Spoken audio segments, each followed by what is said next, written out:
The second day at the G7 World Leaders Summit for President Trump, and the focus again was on the U.S.-Iran deal. ABC News White House correspondent Karen Travers is in Geneva, Switzerland, and she has the latest.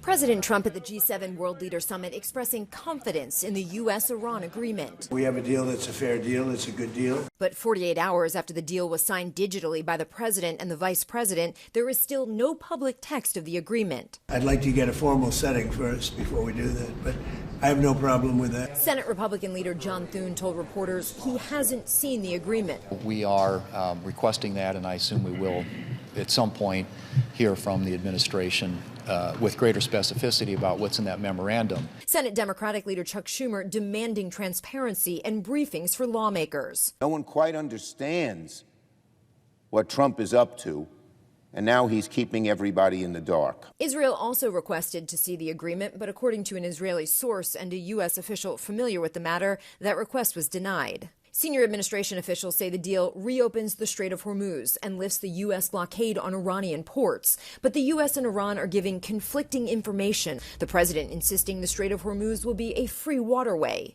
The strait is going to be open toll-free, and it's toll-free beyond the 60 days. But senior administration officials say the deal ensures it will be toll-free for 60 days. Then the issue has to be renegotiated. Iran, meanwhile, says it plans to collect service fees in the strait.